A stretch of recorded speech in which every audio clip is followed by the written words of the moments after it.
আমি মোহাম্মদ বিক্রম রংমনি স্যারের চালক, গাড়ি চালক। কালকে রাত্রে যে ঘটনা 12টার দিকে হবে, 10-12 জন বা আরও বেশি হতে পারে। সব মশার বিরুদ্ধে সুরক্ষা দিতে এলো বসুন্ধরা এক্সট্রিম অ্যারোসল, মশার বিরুদ্ধে এক্সট্রিম সুরক্ষা। লোকজন এসে স্যারের বাসায় অ্যাটাক। আমরা রুমের ভিতরে ছিলাম, তো যখন অ্যাটাক করছে তখন শব্দ পাই, আমরা রুমের ভিতর থেকে বের হয়েছি। দেখি যে বাসার ভিতর 3 জন ডাক চিৎকার ভাঙছিল। তাদের হাতে দেশীয় অস্ত্র ছিল, চাইনিজ কুড়াল ছিল, চাপাটি ছিল, ওরা মুখোশ পরা ছিল। পরে যখন ডাক চিৎকার ভাঙার পর ওরা বাইরে চলে গেছে, তখন আমি দৌড়টা যাইয়া জানালার কাছে দাঁড়াই, দেখি যে ওরা 15-20 জন। একজনের মাথায় হেলমেট ছিল।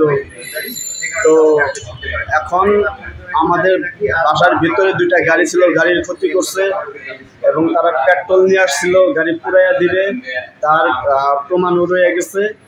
এবং বাইরের থেকে তারা গুলি বর্ষণের মতন ঢেল, ইট পাটকেল দিয়ে ঢেল শুরু করছে। আমাদের যে গাড়ির গ্লাস আছে এগুলো ভাঙছে, ভালো ক্ষতি হচ্ছে। দোতলায় থাই গ্লাস, জানালা এগুলোও ভাঙছে। এবং তারা ঠিক আছে নির্দিষ্টভাবে গালাগালি বা স্লোগান দিচ্ছে। দিয়ে পরে এক পর্যায়ে যখন আমরা পুলিশকে ইনফর্ম করলাম, পরে ওরা চলে গেছে।